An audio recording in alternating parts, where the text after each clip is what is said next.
आज की कहानी मोहब्बत और वफादारी की एक ऐसी कहानी है जहां पर आसमान के तारे भी गवाह हैं, जहां चांद और सूरज भी एक दूसरे के राज छुपाते हैं। और ये कहानी है मार्स और वेनस की, जिन्हें मोहब्बत ने तो मिला दिया लेकिन तकदीर ने इन्हें अलग कर दिया। मोहब्बत एक ऐसा जज्बा है जो ज़मीन पर भी आजमाइश बन जाता है और आसमान पर भी। आज हम बात करेंगे एक ऐसी कहानी की जो ज़मीन की नहीं, सितारों की दुनिया की है, जहां जंग के देवता मार्स और मोहब्बत की देवी वेनस आपस में मोहब्बत करते हैं, मगर इनकी मोहब्बत छुप नहीं पाती क्योंकि वोल्केन सूरज, जो कि हर चीज़ को नुमाया करता है, दिखाता है, वो इनकी मोहब्बत के राज को भी नहीं छुपा पाता। तो यह है जॉफ्री चौसर की एक मशहूर नज़म द कॉम्प्लेन ऑफ मार्स। चौसर की ये नज़म ड्रीम विजन फॉर्म में लिखी गई है और एलिगरिकल पोयम है। कहानी का आगाज होता है, एक रात नरेटर सो रहा था कि उसे एक स्वीट सी मेलोडी सुनाई देती है, जैसे आसमान के तारे गीत गा रहे हों। वो अपनी आंखें बंद करता है। बंद करने के बाद जब वो मसल कर अपनी आंखें खोलता है तो अपने आप को एक खूबसूरत बागीचे में पाता है, और वो होता है वेनस का मंदिर। वहाँ हर तरफ खुशबू है, फूलों की महक है और हवाएं जैसे गीत गा रही हैं। फिर अचानक से उसकी नज़र पड़ती है मार्स पर, वार का देवता, जज्बाती, ताकतवर लेकिन वफादार। और मार्स के पास मौजूद होती है वेनस, यानी लव की देवी, मोहब्बत की देवी उसके पास मौजूद होती है, जो कि बहुत ही ज़्यादा खुश मिजाज, नरम दिल और एक राज में उलझी हुई। मार्स और वेनस एक दूसरे से बेहद मोहब्बत करते हैं, एक दूसरे को बहुत चाहते हैं, लेकिन कहानी में ट्विस्ट आता है कि वोल्केन की नज़र से इन दोनों की मोहब्बत छुपी नहीं रहती। अब वोल्केन कौन है? वोल्केन जो है वो वेनस का हस्बैंड है, यानी कि वेनस की पहले से शादी हुई पड़ी है। अब मार्स को इस बारे में नहीं पता होता है कि वेनस शादीशुदा औरत है, और वेनस इससे बताना भी गवारा नहीं करती कि कहीं ये मुझे छोड़ के ना चला जाए।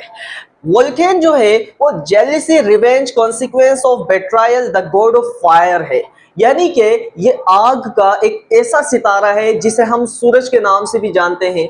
यानी सूरज की नजरों से इन दोनों की मोहब्बत छुपी नहीं रहती है और सूरज इन दोनों से बहुत ज्यादा गुस्सा हो जाता है। कहा जाता है कि ये एक फॉरबिडन लव स्टोरी है, यानी इसके बारे में ज्यादा बातचीत नहीं की गई है, क्योंकि जिसने भी इसके बारे में बातचीत की है वो बहुत ज्यादा रोया है। बस एक दिन वोल्केन सूरज को इन दोनों की मोहब्बत के राज के बारे में पता लग जाता है और वो इनको बेनकाब करने के लिए एक जाल बिछाता है। ये दोनों इसके जाल में फंस जाते हैं और वेनस शर्म के मारे पानी पानी हो जाती है, और मार्स जो है वो उदास होकर आसमान में एक कोने में जाकर बस वहीं पर रुक जाता है, वहीं पर ठहर जाता है। और वेनस की मोहब्बत आज तक इतनी शदीद है कि वो मार्स के करीब से हर साल गुजरती रहती है, लेकिन कभी उसकी हिम्मत नहीं होती कि मार्स के पास रुक जाए। नरेटर जब ये सब देखता है तो वो एक चीज तो बहुत अच्छे से समझ जाता है कि ट्रू लव कभी भी मर नहीं सकता, चाहे तारे आपस में जुदा हो ही जाएं। इसी दौरान नरेटर रावी देखता है कि मार्स, जो कि जंग का देवता है, और वेनस, जो कि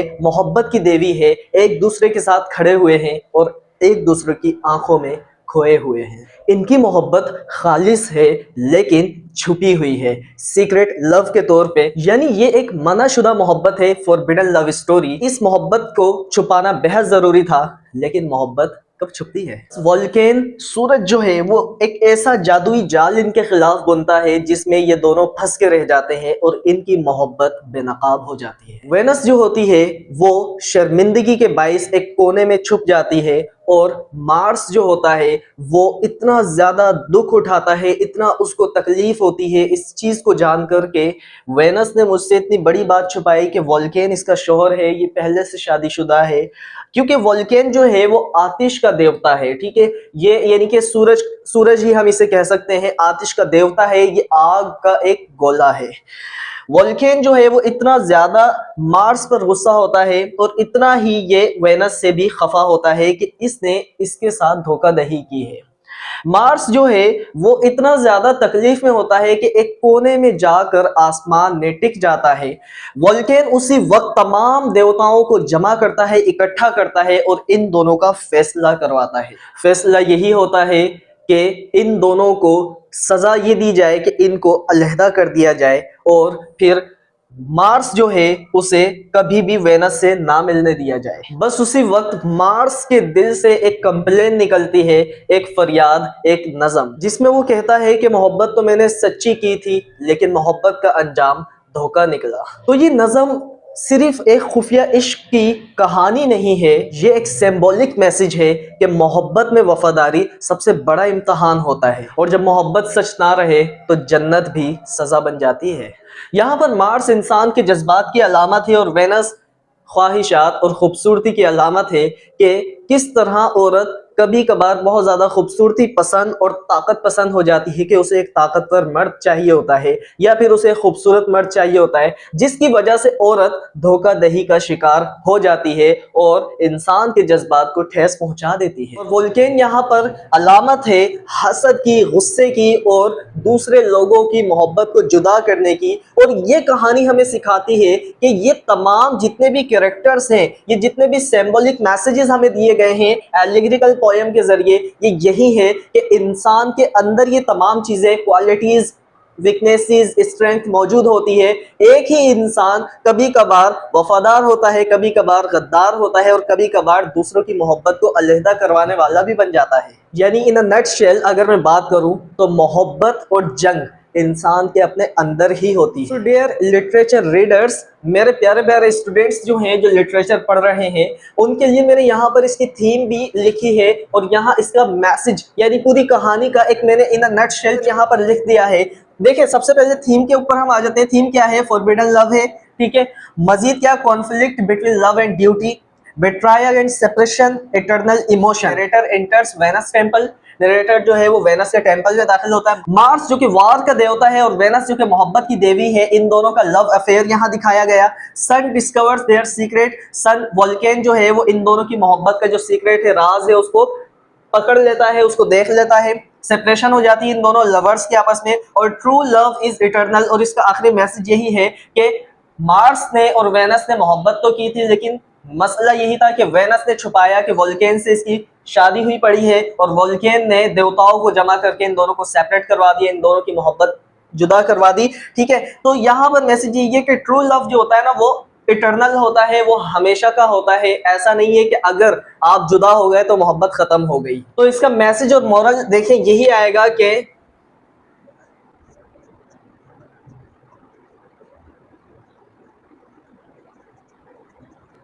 ट्रू लव डिमांड्स ट्रूथ।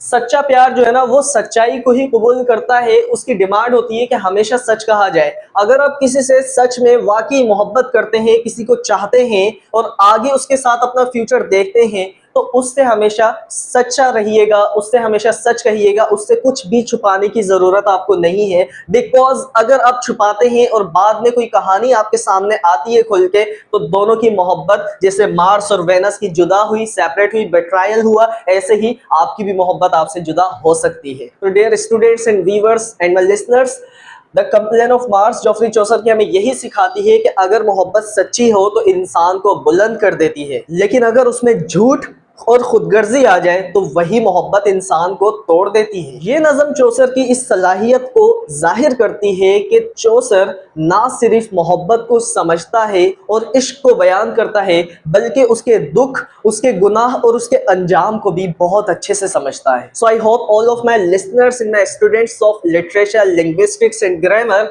जिसने भी ये कहानी पूरी सुनी है, उन्हें ये कहानी सुनने में मजा भी आया होगा और थोड़ा थोड़ा सा दुख भी महसूस हुआ होगा कि मार्स के साथ अच्छा नहीं हुआ और वेनस के साथ भी अच्छा नहीं हुआ। बट वेनस ने जो झूठ कहा, वेनस ने जो गद्दारी और चीजें छुपाई, उसकी वजह से ही इन दोनों के दरमियान ये बेट्रायल, ये स्पेस आया है। सो आई होप आपको ये कहानी पसंद आई होगी। पसंद आने की सूरत में लाइक करिएगा और चैनल को सब्सक्राइब करना ना भूलिएगा, ताकि आने वाली मेरी जितनी भी इस तरह की लिटरेचर, लिंग्विस्टिक्स, ग्रामर की वीडियोस हैं, वो आप तक जल्द अज जल्द पहुंच जाएं। अभी के लिए इतना ही। अल्लाह हाफिज।